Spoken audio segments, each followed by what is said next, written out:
Llewellyn. I'm with the TSU Herald and with Black Movement Media, and we're here with Dr. Jill Stein, the presidential candidate of the Green Party. We are a revolutionary party.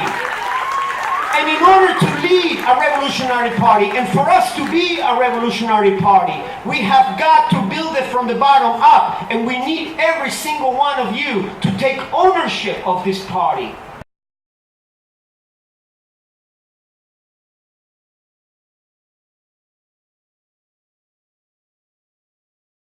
On your card, it says your position is to, you're going to work to end police brutality, violence against police, and mass incarceration. And so how would you work to end violence against Black people and mass incarceration? What is your platform for that? So, this is really a national scandal that's been part of a larger crisis of racism that goes all the way back to our origins as a slave society. So there are things that we can do to address police violence, and then there are other longer-term things that we need to do to address this ongoing systemic violence related to racism and white supremacy and just the things that are hardwired into our culture. So to start with, we need to ensure that every community has a citizen review board that can hold police and perpetrators accountable, and that has the power of subpoena, and to ensure that every community has an independent investigator, because the DAs are usually a part of police culture. They work closely with the police, so it's hard to get a good investigation from them.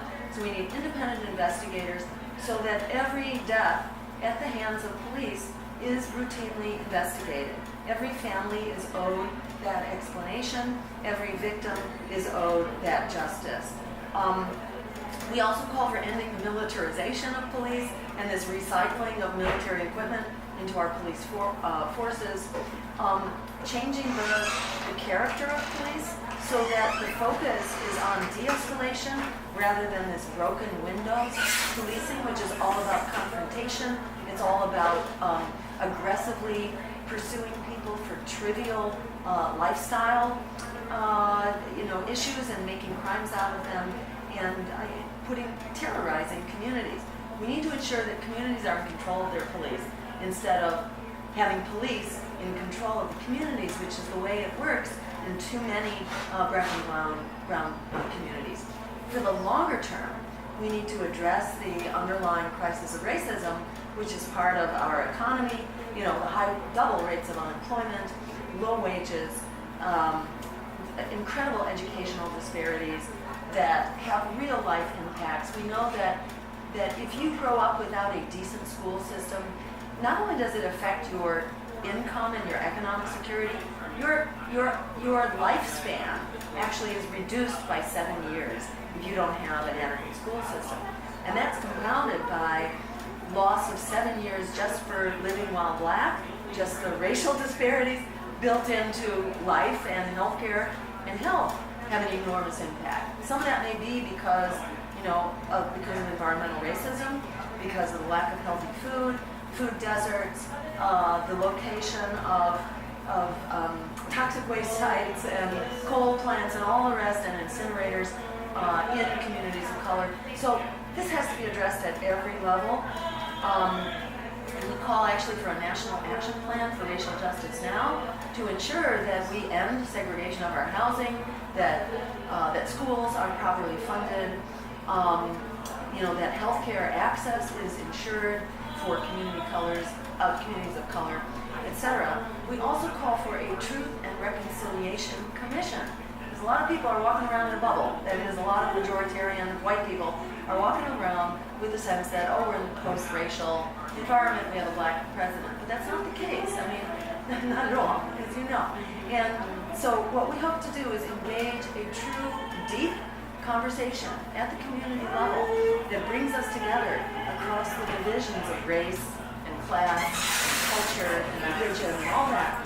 And we bring our stories, our personal stories, and our music and our art, and we actually break it down in our schools, in our businesses, in community venues. We engage this deep conversation about race through this Truth and Reconciliation Commission.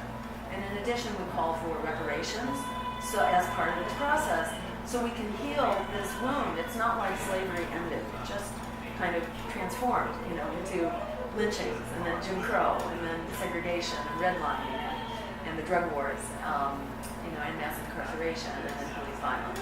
So it's really important that we step back, we take a look at it, and we make ourselves whole, because there's an ongoing price and a cumulative price that continues to be paid by African Americans and communities of color for this, this living legacy of the criminal institution of slavery. Could you talk about when you were at the Dakota Access Pipeline in North Dakota and how you were charged with criminal trespassing? Can you talk about the danger of the pipelines? Yes.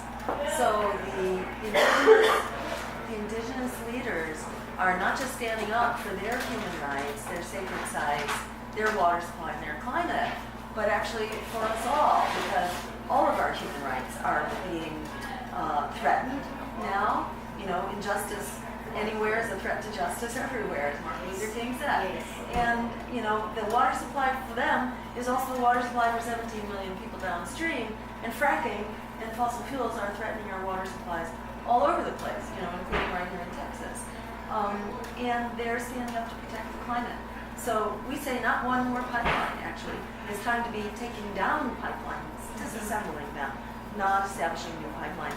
So their struggle is very instructive. It's about standing up, standing strong, standing like a rock, and standing together.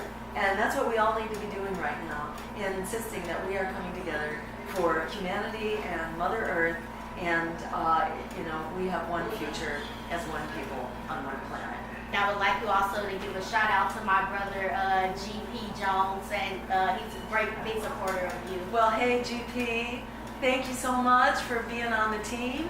And this is about our power. In the words of Alice Walker, the biggest way people give up power is by not knowing we have it to start with. We got it, we're going to use it. And remember this, just the number of millennials and Gen Xers trapped in student debt, that's enough to win the election. They don't want you to know that, but just by getting word out to fellow debtors that we can vote to cancel that debt, we could actually make it happen. Right now we are coming up in the polls. Yesterday we went from 4% to 12%. We changed places with Gary Johnson among independents. So the word is getting out. Despite the media whiteout, they don't want people to know about us, but the word is getting out because there's a lot of desperate people out there, and Hillary and Donald become more toxic every time you see them. So, it's a very powerful moment.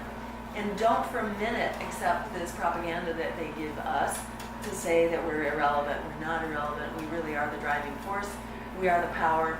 We say forget the lesser evil, fight for the greater good, like our lives depend on it. And we can do it knowing that we actually have the numbers. If we just get to 5% alone, which is almost where we are in the polls right now, which by the way do not count many of us, that is millennials, African Americans, Latinos, immigrants, us unlikely voters who haven't had anything to come out to vote for before, for our campaign, they don't count us in the polls, so we actually could be a whole lot stronger than the numbers represent. But just by getting to 5% on election day, it's a whole new ballgame going forward, and we then have $10 million to organize with, to get people elected in our local communities, to do the trainings, to build the chapters, to hire staff, to do the door-to-door knocking, to actually build our power, because most people are tired of being thrown under the bus, and they're tired of this political system that is throwing us under the bus. We do have the numbers. It's all about us getting organized and rejecting the lesser evil and fighting for the greater good, like our lives depend on it, because, as you know, they do. So we have the power to create an America and a world that works for all of us. We say the biggest wasted vote is a vote for the failed two-party system that's throwing you under the bus. Invest your vote in a real movement for change with the Green Party. Thank you. Thank you so much. We had great talking with you. Thank you so much. I appreciate it.